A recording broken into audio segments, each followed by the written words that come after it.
In today's video, I'm going to teach you how to sign out of Slack on all devices. This is a really useful security step if you think you may have left Slack open somewhere else, if a device has been lost, or if you just want to make sure only your current session stays active while you clean everything up.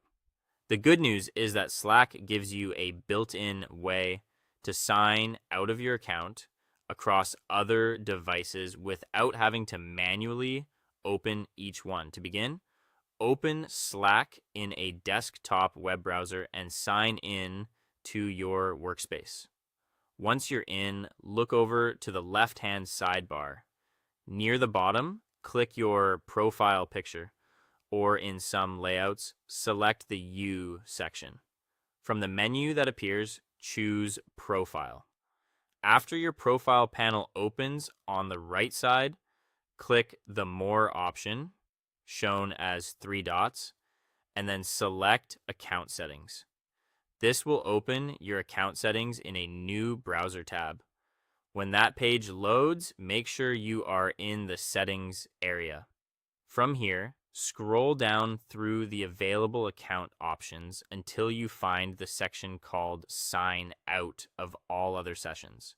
This is the setting that controls your active Slack sessions on other devices, including phones, tablets, desktop apps, and browser sessions elsewhere. Before you click anything, take a moment to read the notice in that section so you understand what will happen. Slack is letting you know that this action will immediately revoke access on your other devices. Your current browser session, the one you are using right now, will usually remain active, so you can finish the process without locking yourself out too early. Once you're ready, click the red sign Out of All Other Sessions button. A confirmation window should appear. If Slack asks for your password, enter it in the field provided to verify that it's really you making the change. After that, click the confirmation button labeled Sign Out of All Other Sessions to complete the action. At this point, Slack will disconnect your account from all other active sessions. That means any other